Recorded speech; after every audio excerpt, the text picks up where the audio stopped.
Everyone has icks in life. It could be the least noticeable thing on earth, but for some reason, it could drive you crazy for no reason. The ick that I have is that I can't stand when someone breathes out loud. It pisses the hell out of me. I want to strangle the hell out of them, but I can't let my intrusive thoughts win. You could be like me and have one or two icks here and there, or you could be the average girl that has 300 new icks per day. But I'm not here to talk about people's icks. I'm here to talk about football icks. Football icks that'll make you rethink the sport we love. Icks that'll piss you off whenever you see it. And the first ick in football that pisses me off whenever I see it is whenever I see a defensive player wearing the number 9 or the number 10 shirt. Nothing pisses me off more than seeing that. Like when Gavi wears the number 9 for Spain. That is pure disgusting, pure inhumanity. Like when William Gallas wore the number 10 as a center back when he was playing for Arsenal. That was pure disgusting.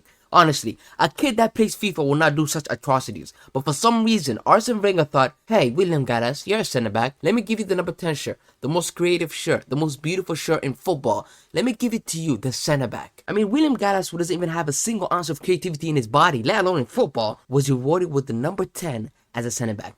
That is disgusting. That is inhumane. That is godless. I'm sorry. Arsene Wenger, you should be ashamed of yourself. You have blood on your hands. You know who also has blood on their hands? The man that ruined football. The Voldemort of football. I'm talking about Pep Guardiola. Did you know Pep Guardiola wore the number 9 as a DM when he played for Spain? I mean, tell me what's more poetic than this. The man that ruined football has one of the biggest icks in football. I'm sorry.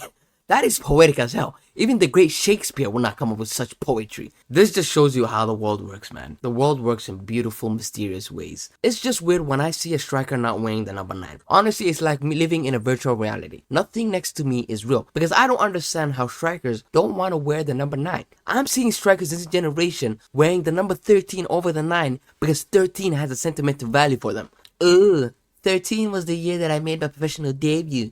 Ooh, 1 plus 3 is 4, and 4 rhymes with my name. Yada, yada, yada, yada. We don't care. Alright? If you're gonna be a striker, you're gonna be wearing the number 9. F your sentimental value. No one cares. Alright? We're keeping traditions alive here. Imagine if R9 did not wear number 9.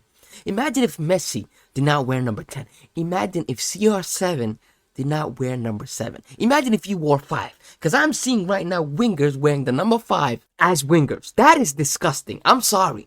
Ladies and gentlemen, football is being ruined in front of our eyes. Tradition that we grew up with is being burnt in front of our eyes.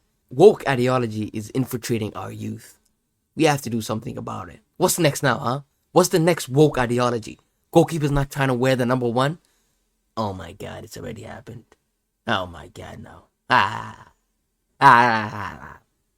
The next ick that I have on this list is diving. You see, contrary to the first one, I believe diving is an art. It is a part of the game whether we like it or not. And I don't have a problem with diving. I see the positives to it and I see the negatives to it. The negatives outweigh the positive, of course, but I see the positives. The problem I have with diving is when it's abused, when it's spammed like there's no tomorrow. You see, in 2018, a man you may know as Neymar da Silva Santos Jr. decided he was going to go into that World Cup and spam the hell out of that dive bomb. Every time he got touched, he was going to act like 50 men jumped him.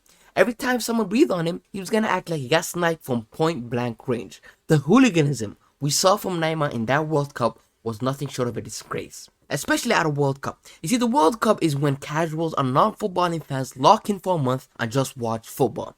And Neymar decided that World Cup that he was not going to show his world-class talent to the world. No.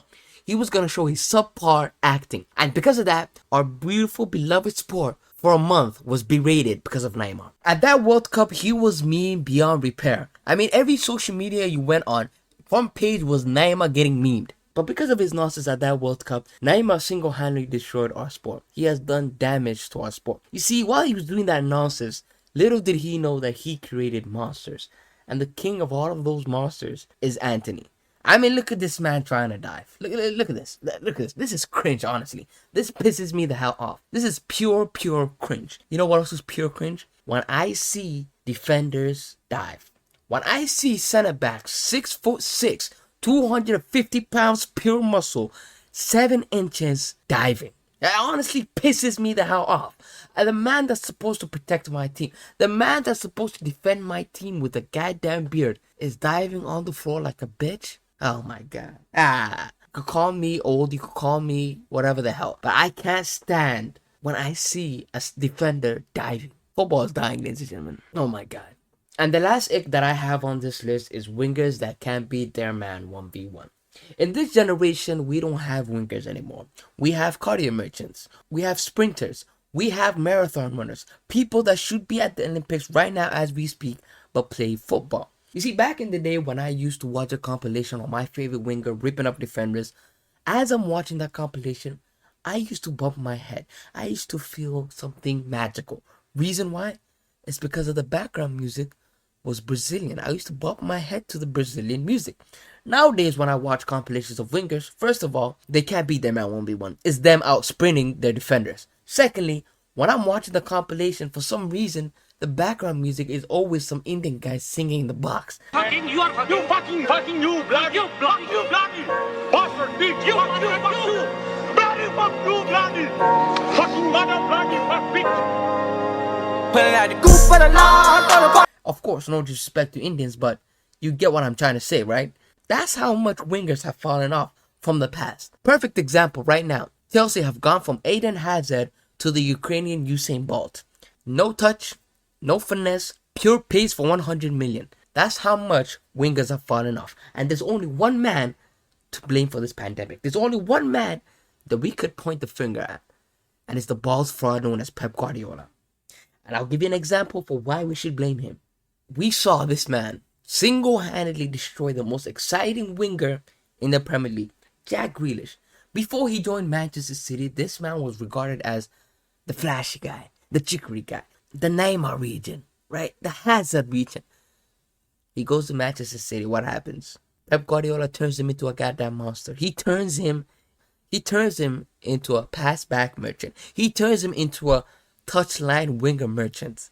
And I know right now you guys are rebutting and saying, oh, look, they got Savio and Doku. Yeah. He's going to make sure they cut that nonsense out. Pep Guardiola is single-handedly going to make sure they cut that nonsense out. And I promise you, Doku from last season and this season was going to be a totally different player because of Pep Guardiola. Pep Guardiola is system over player. Wingers nowadays are predictable. Why? Because coaches want to hold on to the ball. They don't tell their wingers, hey, go beat that man 1v1. No, pass the ball back. Make sure you keep the ball. Keeping the ball is the most important part of the game for coaches nowadays. Back in the day, it was beat your man 1v1 and you better score that goal and everyone back in defense. Nowadays, it's pass 500 times, make sure we have 90% possession, yada, yada, yada. Wingers come back, come inside, hold the ball, hold the width, pass backwards, wait for the right back to do that. Yeah. No chicory nonsense. Stop doing that. No more. Ladies and gentlemen, coaches are killing the beautiful game. They're killing our wingers. At the rate we're going right now, there's no coming back from this. Wingers are not going to magically wake up and say, I'm going to beat my man 1v1. Those days are gone, ladies and gentlemen. When was the last time you actually saw a winger score a solo goal? Forget a solo goal.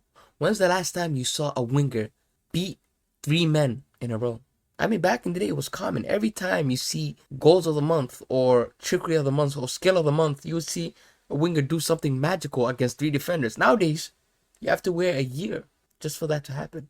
I mean, we just watched a Euros where international football is all about get the job done. Attackers do your job and defend. And we didn't even see wingers perform. Ladies and gentlemen, that was my list of Icks of football. If you have watched the video until here, please like and subscribe.